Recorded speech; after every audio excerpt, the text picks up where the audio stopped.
Good evening, everyone. Thank you so much for joining me tonight.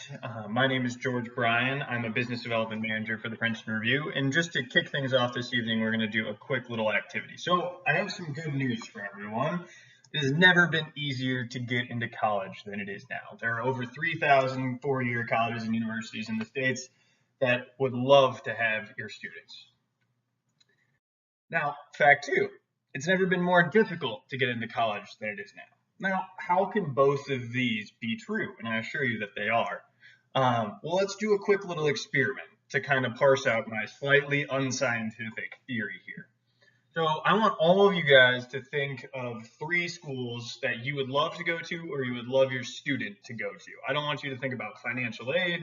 I don't want you to think about the accepted GPA or ACT or SAT scores or geographic location. Just three schools that you would love to be at or you would love to see your student at. Okay, I'm going to rattle off a bunch of schools here, and I want you guys to just kind of cross-reference those with the list that those three schools you just wrote down. All right, let's get started. USC, the University of California. University of California System, that includes UCLA, University of California, Berkeley, NYU, USC, Columbia, Harvard, Texas A&M, Boston University, Boston College, Florida State, University of Florida, University of Michigan, Penn State, Carnegie Mellon, Brown, Yale, Princeton, WashU in St. Louis, MIT, Duke, Dartmouth, UNC, that's University of North Carolina, Stanford, Baylor, Michigan State, University of Houston, University of Arizona, University of Colorado Boulder, or Tulane. So I just rattled off about 25 colleges, and I can't actually ask you to tell me how that cross-referenced with your list, but quite typically, there is at least one or two colleges on that list that somebody really wants to go to.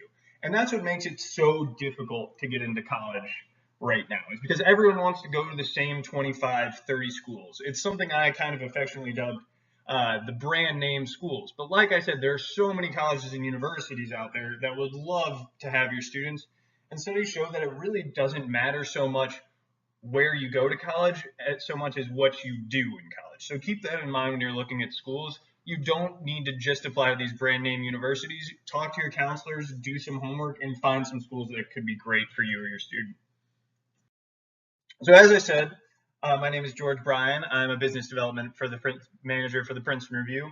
Tonight we're going to talk about all things college admissions. Predominantly, we're going to discuss the ACT and the SAT and how those play a role in getting into college. We'll cover a few things. What are the ACT and the SAT?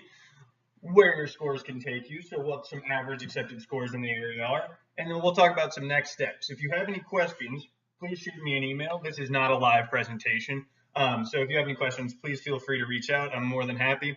We've been working with Kirkwood for coming up on a decade now. Personally, I've been working with them for about 3 or 4 years, so please, by all means, I love working with your students. I love your counselors, so by all means, reach out if you have any questions at all. So first and foremost, what are the ACT and the SAT? Simply put, these are necessary evils in the college admissions process. They are standardized tests that are used to pit students on a level playing field throughout the country and some of Canada. Even foreign students who are going to apply to schools in the U.S. typically take the ACT or the SAT. They are one of the big factors that schools look at in college admissions, and they are one of the biggest things that schools look at with merit-based scholarships. So even in the time of COVID, where schools are using the ACT and SAT less and less, in these last couple of years, a lot of schools have gone test optional, which means that you aren't required to submit an ACT or SAT score, which is a little different than things have been in years past. All merit-based scholarships are still attached to the ACT and the SAT. So if you are looking for merit-based aid, that is something that could play a part. Lots of students have asked me, should I still take the ACT or the SAT, even if it's not required by a school? Short answer is yes. The more information you can provide a school about yourself, the better chance you have of getting in. Now, if you are struggling with this test and you might not have gotten a score that you really want, then that's a different story. You might want to discuss with your counselor about the best way to approach that. However, if you prepare for the test and you get a score that you're looking for, then this is still a great thing to submit.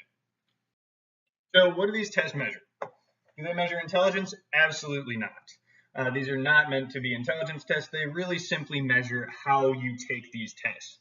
These tests require a specific skill, and what we do is we teach that skill. We teach you how to beat these tests.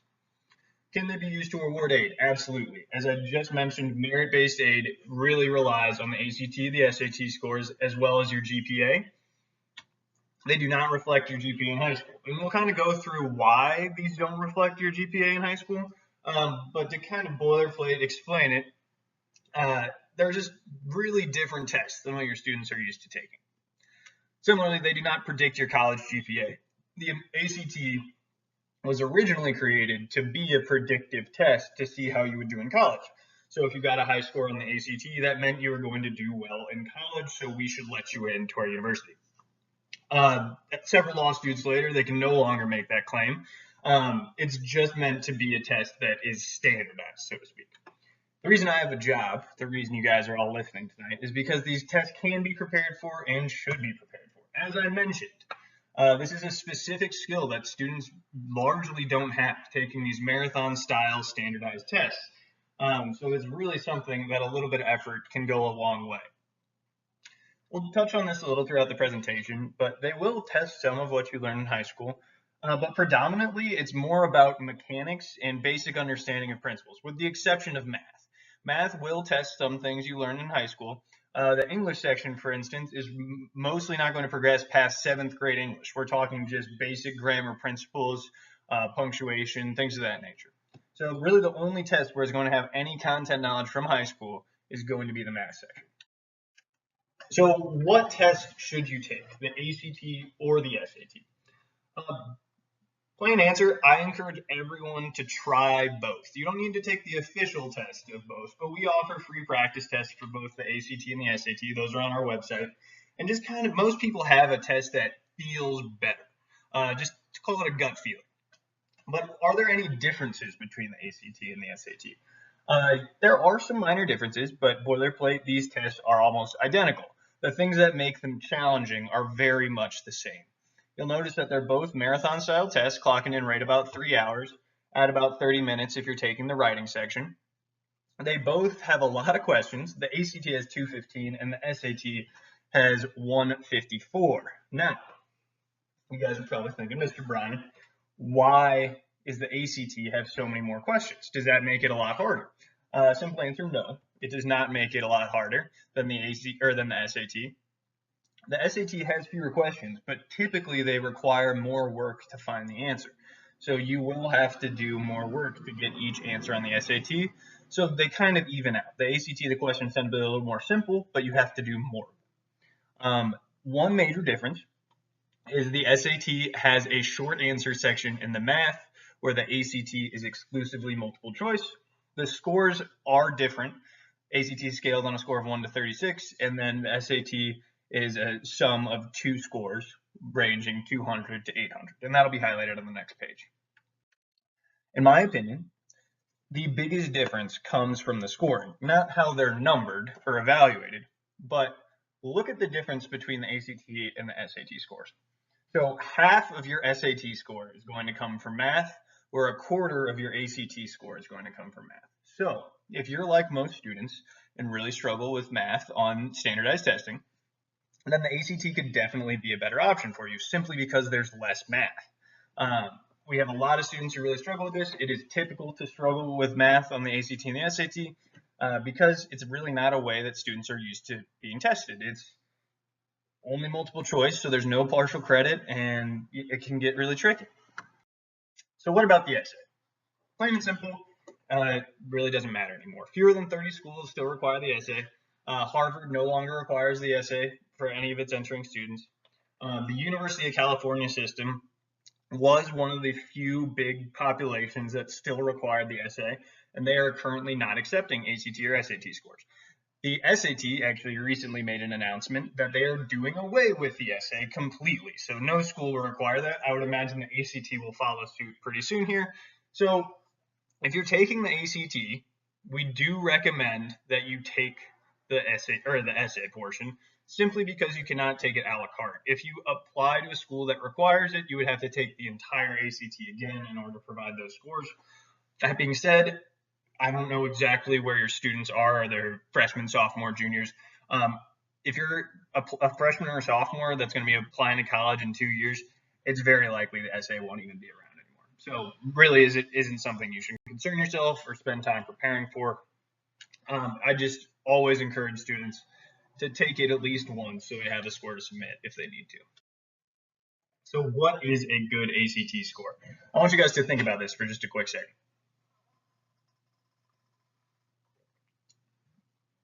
So typically I'm giving these presentations live, and I have some parents spit out a 21, a perfect score, a 36, a 29, a 31, a 32, a 19. And technically speaking, there is no right answer here. There is no quote unquote good ACT score. A good ACT score is one that gets you where you want to go. So very rarely do students need to get a perfect score. Let's look at a breakdown of the average accepted scores at the most popular schools in Missouri. Excuse me. You'll notice that only one school really requires you to break into the 30s, and that's Washington University in St. Louis, which according to a recent poll I read, is ranked in the top 20 universities in the world. So this is a very competitive school. It's a great school, of course, but there are plenty of schools in Missouri that do not require you to even get close to that. So what I like to think of is if you look at these score ranges, and this is kind of what I meant when talking about your brand name schools. So Washington University would fall under that brand name school.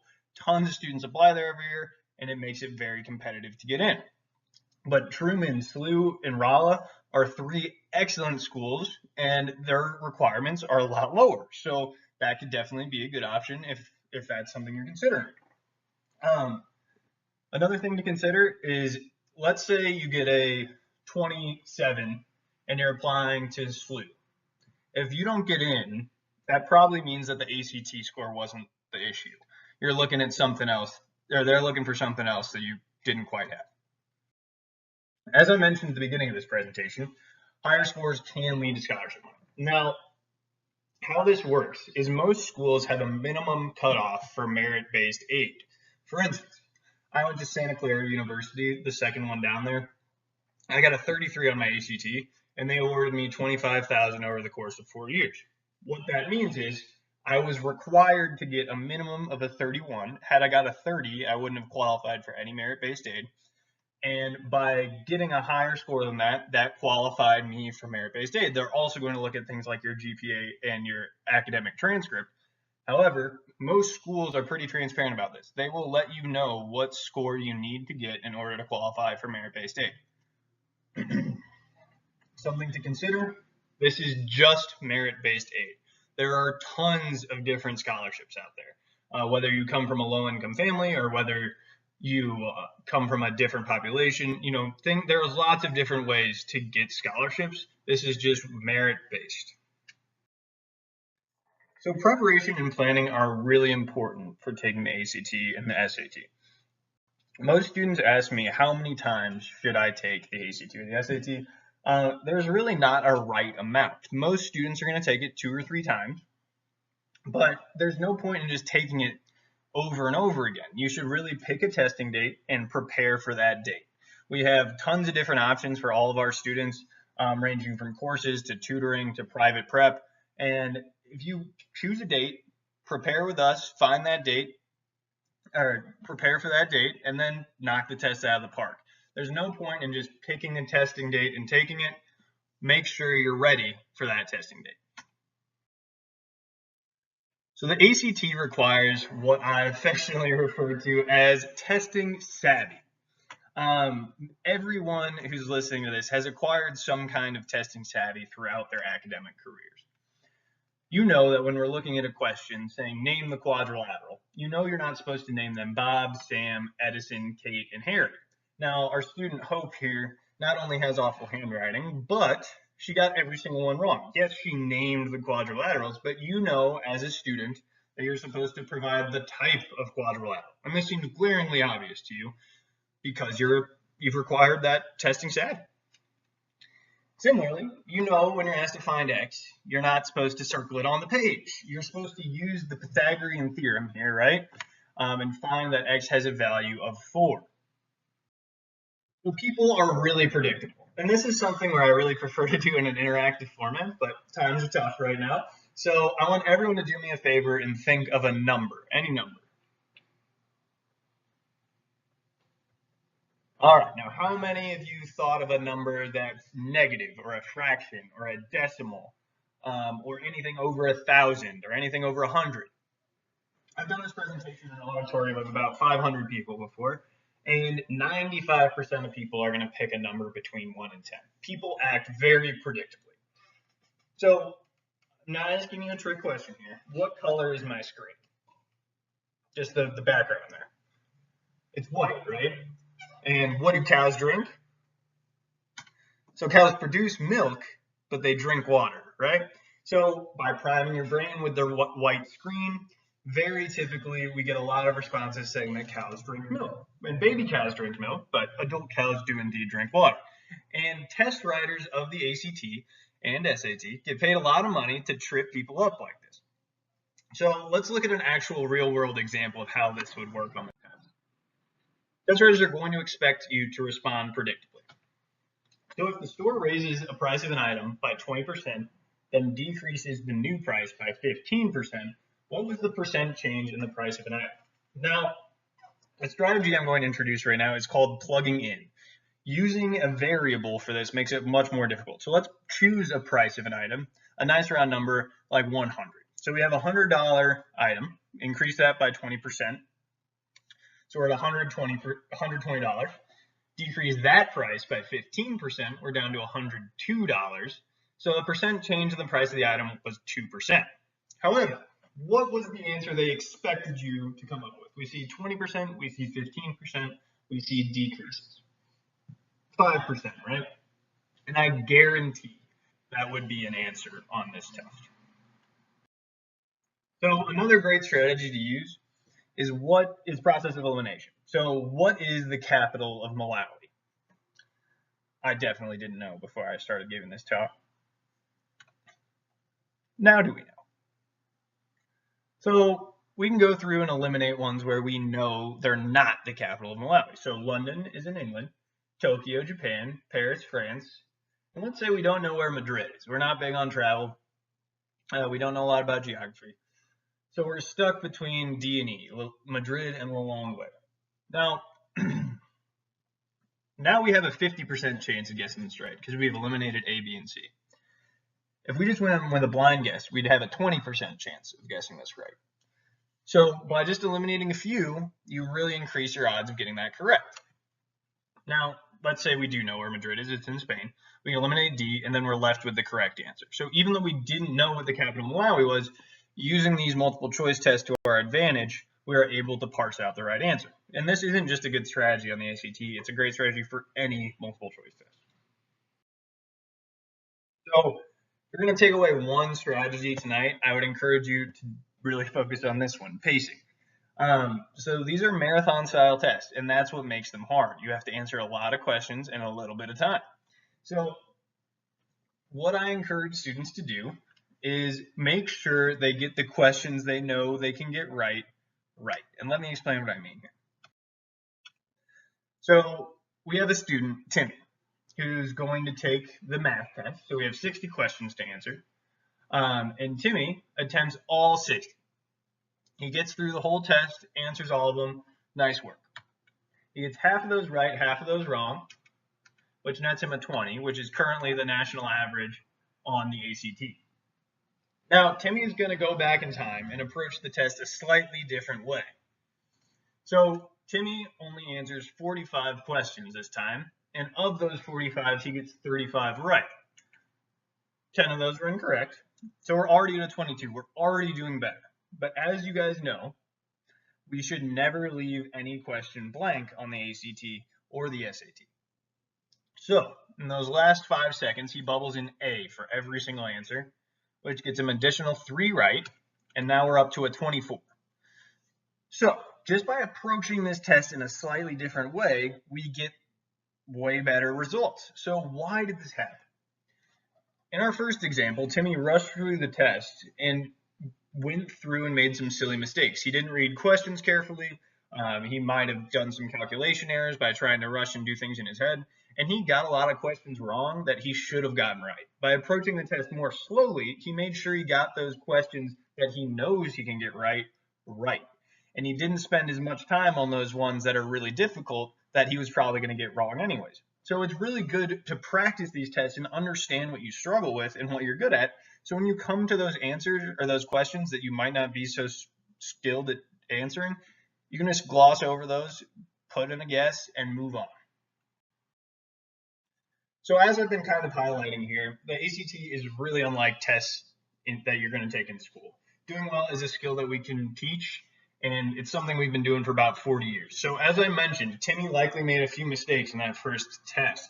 He answered questions too quickly, which led to careless errors, doing work in his head, misunderstanding the problem, or not knowing what to do. These are all things that we can teach you how to do. The right coach can make all the difference. Now, getting into college is more than just an ACT or SAT score. Your GPA is going to be the thing that schools look most at. So great grades are really important, and challenge yourself by taking AP courses or honors classes, or making sure that you're challenging yourself. A good test score is obviously something I'm very concerned with as somebody who works in the test preparation business. But a great application will also include something like an academically rigorous transcript, good letters of recommendation, and good extracurriculars. Now, great grades and those other things I just mentioned take a very long time to achieve. So we're talking years of practice and years of preparation. A test score happens in 3 hours. So you have a lot of influence over that test score. If you really prepare and knock this out of the park, it can make your application stand out by having a good test score. We are here to help you get the score you want and the score you need to get where you want to go. We've been working with Kirkwood for a very long time, and we have some courses. We have a course coming up at Kirkwood, starts in mid-March, that's currently 50% off for your students. If you visit your website, which is at princetonreview.com/KirkwoodHS, you can check out right there. You'll get 50% off this exclusive course just for Kirkwood students. My name is George Bryan, and if you have any questions, please feel free to reach out. That's my phone number and my email. If you have any more general questions or questions about enrolling, I'm happy to answer those as well, or you can give our hotline a call at 800-2REVIEW. I want to say a special thank you to Josh Jaworski and Abby Peterson for having me tonight. I always love working with you guys, and it's great to be a part of this, even in a time as tough as these. So if you have any questions, please don't hesitate to reach out. Otherwise, I look forward to seeing you guys in person soon.